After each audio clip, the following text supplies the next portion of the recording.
All right, guys. The trip of Rockport, Fulton. Uh, what else was that? Capano Bay, Ranzas Pass, all that in one. Here's my thoughts. Okay, first of all, I will start off with maybe I shouldn't have been where I'm not supposed to be. I'm not a saltwater man, but this girl likes to go to the salt and she drugged me out there. So I was like, let me try it. I went out there and right before we got there at night, so right before the next day when we were gonna go, it was windy, and I was already like, man, if it's windy on Ladyburg Lake, and I'm having trouble keeping up, whatever, and it's bouncy, maybe I shouldn't try it. So we decided, you know what, she had the Airbnb right next to Capano Bay, or however you pronounce it, but she had it right there. So I'm like, well, that's my best bet right there. I'll go ahead, I'll launch right there, and I'll fish that area all the way around. Come to find out, that whole area is 5 feet, 5, 6, 2 feet.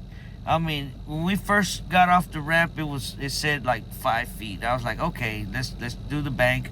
We cruised along the bank to see if we could see anything or whatever, just like normal. And then we were like, 5 feet. It's not changing the depth. It's not changing. It's all flat and it's all the same. So we were talking. We were like, you know what? Let's go deeper and see what we see out there. Maybe we could see, schools of fish or whatever. Well, that was the plan, So all right, we turned around and we just head straight out, and it stayed 5 feet. It stayed 6 feet. It stayed 3 feet. I'm like, oh my God! I was like, I could not believe all the way straight across. We made it across. It was the same depth, and then it even got more shallower down the line over there. I was like, I could not believe that whole area is like that. So, I mean, it stumped me. Okay, so at this point, we were...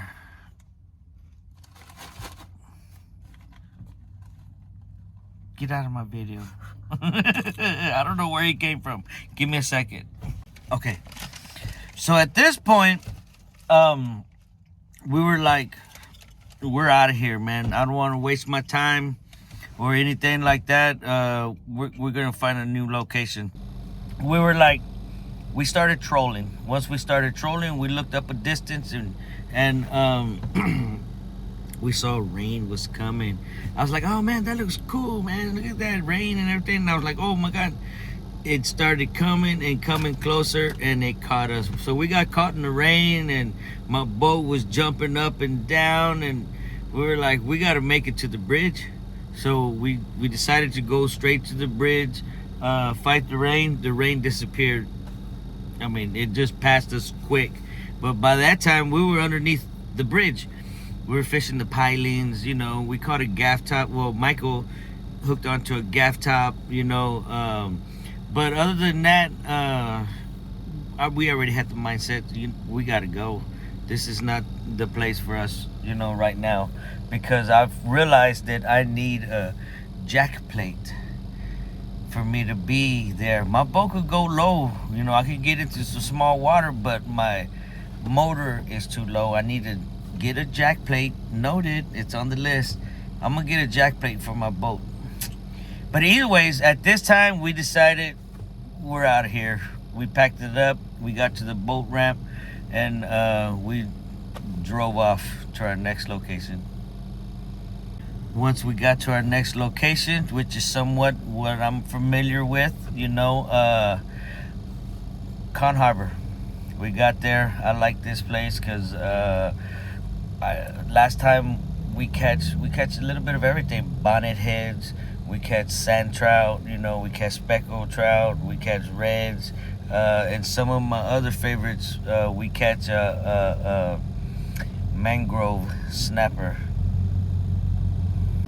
Once I got off the boat ramp and we got into the boat, I had the idea. I'm like, guys, we're here. I'm taking that canal all the way to the jetties. So we booked it, man. Boom, we went straight out there. Boats passing us, because I'm only going like 30 miles an hour, and these other boats with their 300s, you know, boom, boom, passing us. Next thing you know, you see big ships, and oh man, it was awesome. That part I liked. It was awesome. So I went. We were gone, man. After we got zoomed around the big ships and stuff like that, we were right there at the jetties. And once we got close to the jetties, you could feel the waves just getting heavier and bigger, longer strides.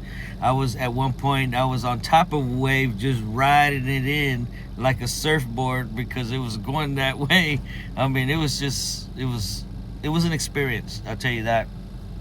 So that's when we looked up ahead, all the way at the end of the jetties. I say we were like maybe a quarter mile away from the end, maybe a little more, maybe about half a mile or so, and you can see it because it's clear. We look straight ahead, and there's two big tugboats. The tugboats were there, and once we saw the tugboats and we saw the waves, we looked beyond the tugboats. There goes a big rain cloud. A big rain cloud coming my way. How did you get back in my video? So once we saw that rain cloud, I was like, if it's anything like the bay we just left, and that's already had big waves in it. I'm like, no, we better not. So we turned around right there.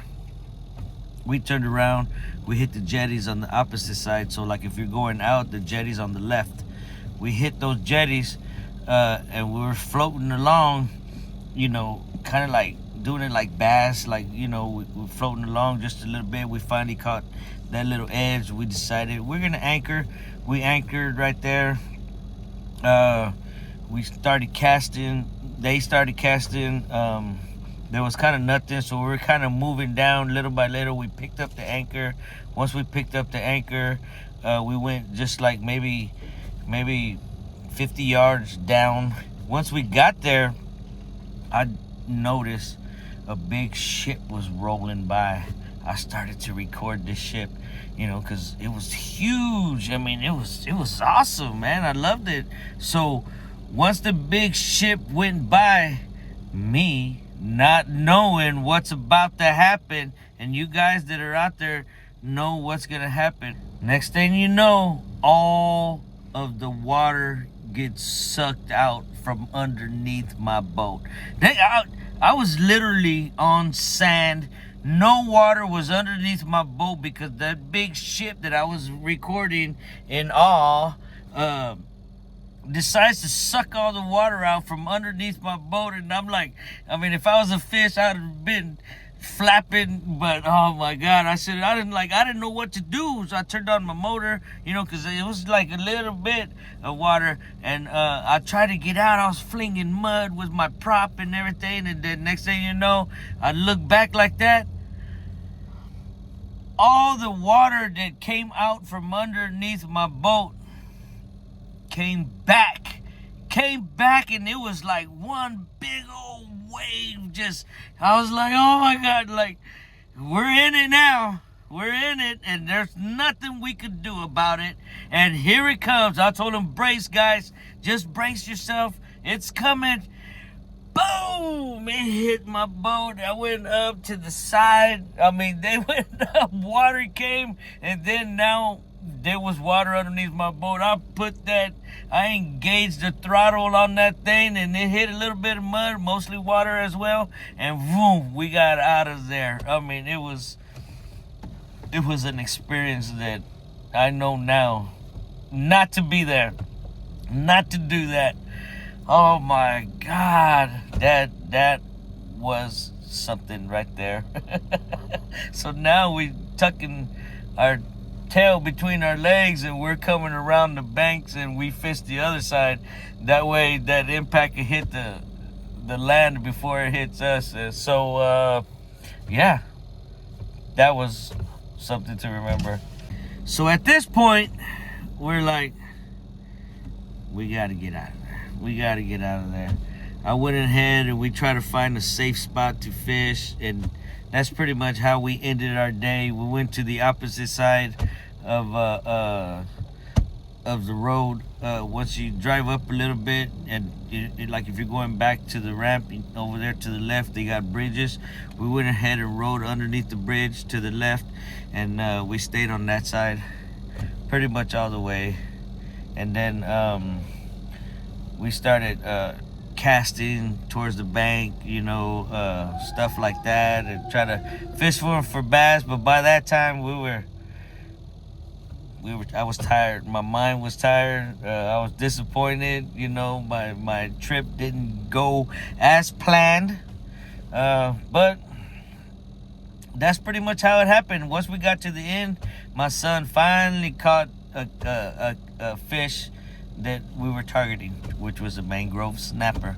He caught that, and he realized real quick, while they call him a snapper, that mouth came open, poof, poof, and those teeth, and he was like, it was awesome, though. But besides all that, I had a good time. I didn't, it was an experience, and yeah, I don't think I'm going back out there unless I have a jack plate, and I know where I'm going to catch fish. So that's how it went, guys. Now, when you get a bunch of people online saying you shouldn't do it, maybe you should, take their advice, and not do it, because once you get out there, find out why they said things could change in an instant, you realize you were in the wrong place, that you somewhere you shouldn't have been. Well, that's my adventure out to the coast. Thank y'all for watching, man. I appreciate it. Short Dog out.